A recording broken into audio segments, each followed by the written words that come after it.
আকাশবাণী সংবাদের পক্ষ থেকে আপনাকে অসংখ্য অভিনন্দন।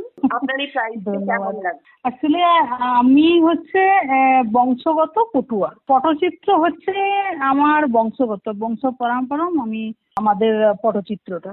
তো আমি শিখেছি প্রথমে বাবার কাছ থেকে, পরে কাকার কাছ থেকে।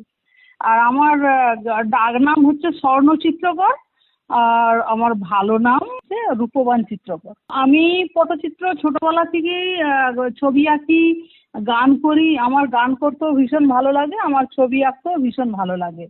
আর আমি এই কাজের সাথে খুব ছোট থেকেই জড়িয়ে আছি। হ্যাঁ, তো আমার অনেক দিনের আশা যে আমি যেন মানে রাষ্ট্রপতি পুরস্কার যেন আমি পাই, এরকম ভাবে আমার খুবই আশা ছিল। তো আমি অনেক বছর আগে মানে 94-এ পেয়েছি আমি রাজ্য পুরস্কার, আর 95-এ পেয়েছি আমি জেলা পুরস্কার। মানে আমি জেলা পুরস্কার পরে পেয়েছি, রাজ্য পুরস্কার আগে পেয়েছি। তো আমি 5 বছর মতন পটচিত্র আমি এই কম্পিটিশনে দেওয়ার জন্য আমি দিয়েছি, কিন্তু আমার ওই রূপবান চিত্রকর আর স্বর্ণ চিত্রকর নামের জন্য আমার 3-4 বার পট ফিরে গেছে। তো এবারে আমি অনেক মানে চেষ্টা করেছি আর খুব সুন্দর করে ছবিটা ফুটিয়ে তোলার জন্য। আর আমার বেশিরভাগই ভালো লাগে মেয়েদের ওপরে কাজ করতে। তো আমি চণ্ডীমঙ্গল পট দিয়েছি, যেটা দুর্গা মহিষাসুর বর্দিনী। তো যাতে নারী শক্তি আছে, তো সেটাই আমি দিয়েছি।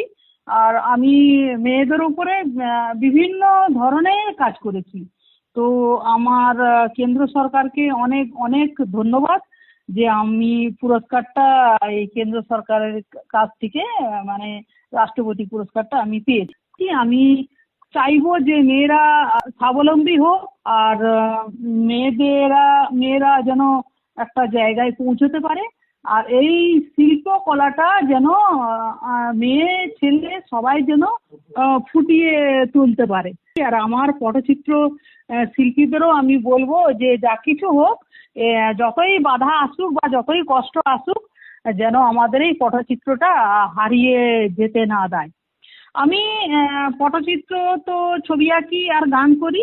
আর আমার কাছে যদি কেউ মানে সে ধরনের শিখতে চায়, তো আমার পটচিত্রটা বাঁচিয়ে রাখার জন্য আমি তাকে গান আর ছবি আঁকা আমরা কিভাবে কালার গুলো বের করি সেগুলো আমি শিখাতে রাজি আছি। অনেক ধন্যবাদ। মানে সামনে আরো যাতে এগিয়ে যান, আমাদের এই গ্রামের শিল্পগুলোকে আরো তুলে ধরতে পারেন, তার জন্য অনেক শুভেচ্ছা, অগ্রিম শুভেচ্ছা থাকলো।